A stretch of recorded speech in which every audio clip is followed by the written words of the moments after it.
Assalamualaikum warahmatullahi wabarakatuh. Perkenalkan, kami dari kelompok 9 yang beranggotakan saya, Wiwi Oktavia. Saya Sri Budiarti. Baiklah, kami akan mempresentasikan tugas dari mata kuliah Manajemen Pendidikan Islam dengan materi perumusan visi, misi, dan tujuan pendidikan. Baiklah, sebelum kita mulai presentasi, kami akan membuka dengan sebuah pantun. Naik perahu membelah lautan, ikan di laut sungguh mempesona. Mari belajar perencanaan pendidikan agar ilmu bertambah. Sukses buat semua.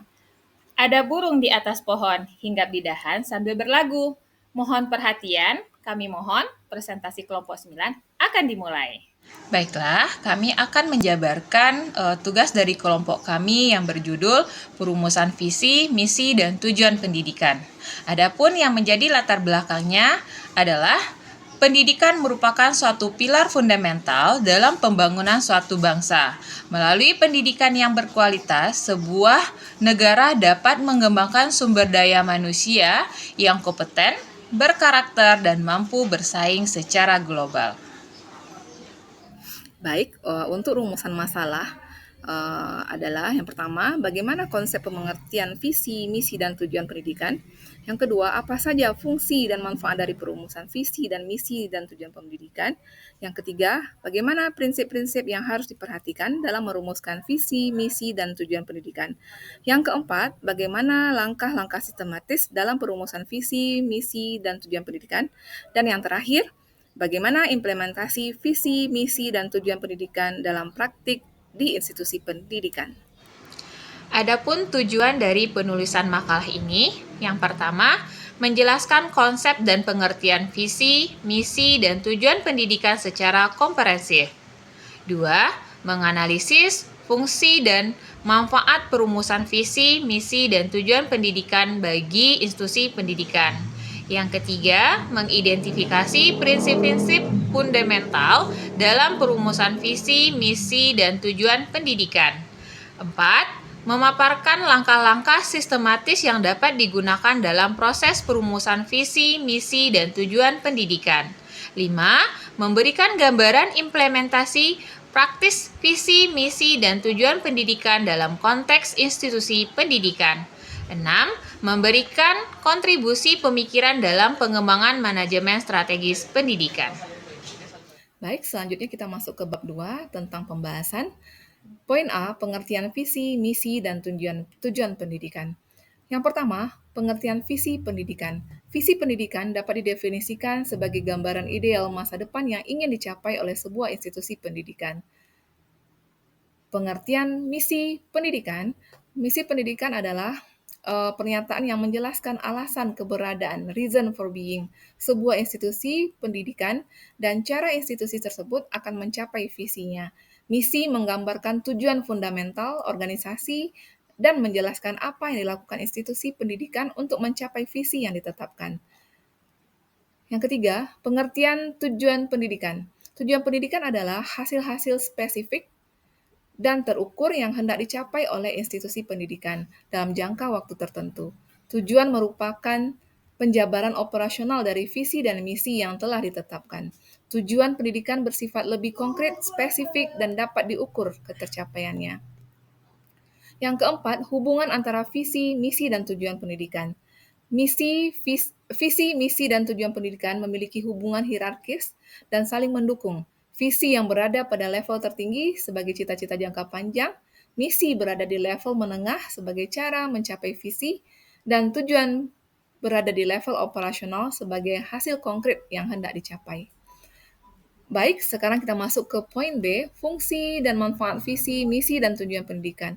Visi, misi, dan tujuan pendidikan memiliki beberapa fungsi strategis dalam pengelolaan institusi pendidikan. Yang pertama adalah fungsi pengarah. Yang kedua, fungsi pemandu. Yang ketiga, fungsi motivasi. Yang keempat, fungsi koordinasi. Dan yang kelima, fungsi kontrol. Controlling function. Manfaat perumusan visi dan misi tujuan pendidikan. Yang pertama, manfaat bagi institusi pendidikan. Contohnya, memberikan identitas pada keunikan institusi yang membedakan dari institusi lain. Yang kedua, meningkatkan fokus dan efektivitas dalam pengelolaan sumber daya. Yang ketiga, mempermudah penyusunan rencana strategis dan operasional. Yang keempat, meningkatkan akuntabilitas dan transparansi pengelolaan institusi. Yang B, manfaat bagi pendidik dan tenaga pendidik. Yang pertama, memberikan kejelasan tentang peran dan kontribusi yang diharapkan, meningkatkan motivasi dan kepuasan kerja, memfasilitasi pengembangan profesional yang terarah. C. Manfaat bagi peserta didik. Pertama, memberikan gambaran yang jelas tentang profil lulusan yang diharapkan. 2. Meningkatkan motivasi belajar dan pencapaian prestasi. 3. Membantu dalam perencanaan karir dan mengembangkan diri. Yang keempat, memberikan jaminan kualitas pendidikan yang akan diterima. Yang manfaat bagi orang tua dan masyarakat, memberikan informasi yang jelas tentang komitmen, memudahkan dalam pemilihan institusi pendidikan, meningkatkan kepercayaan dan dukungan terhadap institusi, memfasilitasi partisipasi dan mengembangkan pendidikan. Manfaat bagi stakeholder, pertama, memudahkan dalam menjalin kerjasama dan kemitraan. Yang kedua, memberikan dasar untuk pemberian bantuan dan dukungan. Yang ketiga, meningkatkan reputasi dan citra institusi. Dan yang terakhir, memfasilitasi proses akreditasi dan sertifikasi. C. Prinsip-prinsip perumusan visi, misi, dan tujuan pendidikan. 1. Prinsip partisipatif. Perumusan visi, misi, dan tujuan pendidikan harus melibatkan seluruh stakeholder yang relevan. Prinsip partisipatif memastikan bahwa berbagai perspektif dan kepentingan terakomodasi dalam proses perumusan. Stakeholder yang perlu dilibatkan meliputi pimpinan institusi, pendidik, tenaga kependidikan, peserta didik, orang tua, alumni, dan presentasi masyarakat. Partisipasi yang efektif memerlukan mekanisme yang memungkinkan setiap stakeholder untuk memberikan masukan dan aspirasi. Hal ini dapat dilakukan melalui forum diskusi, survei, wawancara, atau metode partisipatif lainnya. Proses partisipatif juga membantu membangun rasa memiliki dan komitmen terhadap hasil perumusan. 2. Prinsip kontekstual. Perumusan visi, misi, dan tujuan harus mempertimbangkan konteks spesifik institusi pendidikan. Konteks yang perlu dipertimbangkan meliputi jenjang dan jenis pendidikan, karakteristik peserta didik, kondisi geografis dan demografis, potensi dan sumber daya yang dimiliki, serta tantangan dan peluang yang dihadapi. Prinsip kontekstual memastikan bahwa visi, misi, dan tujuan yang dirumuskan realistis dan dapat dicapai dengan kondisi yang kapasitas institusi yang ada. Hal ini juga memungkinkan institusi untuk mengembangkan keunggulan kompetitif berdasarkan karakteristik yang unik. 3. Prinsip futuristik. Visi, misi, dan tujuan pendidikan harus berorientasi pada masa depan dan mengantisipasi perkembangan zaman. Prinsip futuristik memerlukan analisis tren dan proyeksi masa depan dalam berbagai aspek seperti perkembangan ilmu pengetahuan dan teknologi, perubahan sosial ekonomi, dan dinamika kebutuhan pasar kerja. Orientasi futuristik memungkinkan institusi pendidikan untuk mempersiapkan peserta didik menghadapi tantangan masa depan. Hal ini juga memastikan relevansi dan keberlanjutan institusi dalam jangka panjang. 4. Prinsip holistik. Perumusan visi, misi, dan tujuan pendidikan harus mempertimbangkan pengembangan peran peserta didik secara menyeluruh. Prinsip holistik mencakup aspek kognitif, efektif, dan psikomotorik, serta dimensi spiritual, sosial, dan budaya. Pendekatan holistik memastikan bahwa institusi pendidikan tidak hanya fokus pada pencapaian akademik, tetapi juga membangun karakter, keterampilan hidup, dan kepribadian peserta didik secara utuh. 5. Prinsip fleksibilitas. Visi, misi, dan tujuan pendidikan harus memiliki fleksibilitas untuk dapat disesuaikan dengan perubahan lingkungan dan kondisi. Prinsip fleksibilitas memungkinkan institusi untuk melakukan adaptasi tanpa kehilangan esensi dan arah fundamentalnya. Fleksibilitas dapat diwujudkan melalui peninjauan dan evaluasi berkala terhadap relevansi dan ketercapaian visi, misi, dan tujuan. Proses visi dapat dilakukan jika diperlukan untuk menyesuaikan dengan perkembangan internal dan eksternal institusi. 6. Prinsip keselarasan. Visi, misi, dan tujuan institusi pendidikan harus selaras dengan visi, misi, dan tujuan pendidikan nasional. Prinsip keselarasan memastikan bahwa institusi berkontribusi terhadap pencapaian cita-cita pendidikan nasional dan tidak bertentangan dengan nilai-nilai dan kebijakan pendidikan yang berlaku. Keselarasan juga mencakup konsistensi internal antara visi, misi, dan tujuan institusi itu sendiri.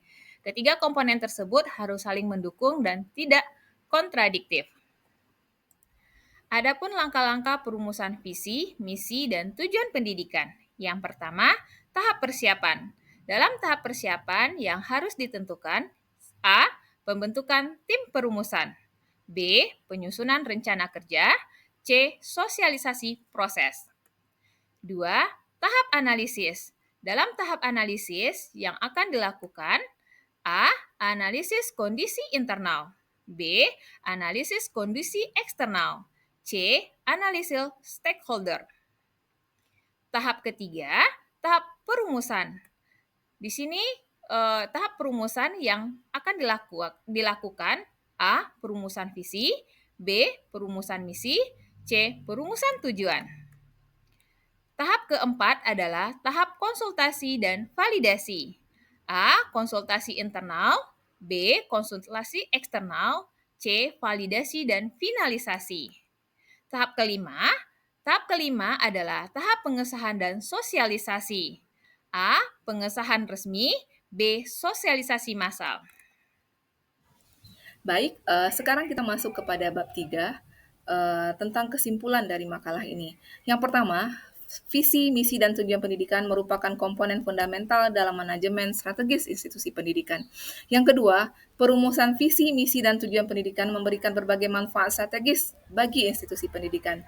Yang ketiga, proses perumusan yang efektif harus mengikuti prinsip-prinsip dasar yang meliputi partisipatif, kontekstual, futuristik, holistik, fleksibilitas, dan keselarasan. Yang keempat, langkah-langkah perumusan perlu dilakukan secara sistematik melalui tahapan persiapan analisis, perumusan, konsultasi dan validasi, serta pengesahan dan sosialisasi. Dan yang kesimpulan yang terakhir, implementasi visi, misi, dan tujuan dalam praktik memerlukan komitmen kuat dari seluruh komponen institusi dan didukung oleh sistem monitoring dan evaluasi yang efektif. Demikianlah hasil penjabaran dari kelompok kami, dan izinkanlah kami untuk berpantun. Jalan-jalan ke kota tua, jangan lupa membeli kain. Terima kasih atas perhatian semua. Semoga ilmu bermanfaat bagi yang lain.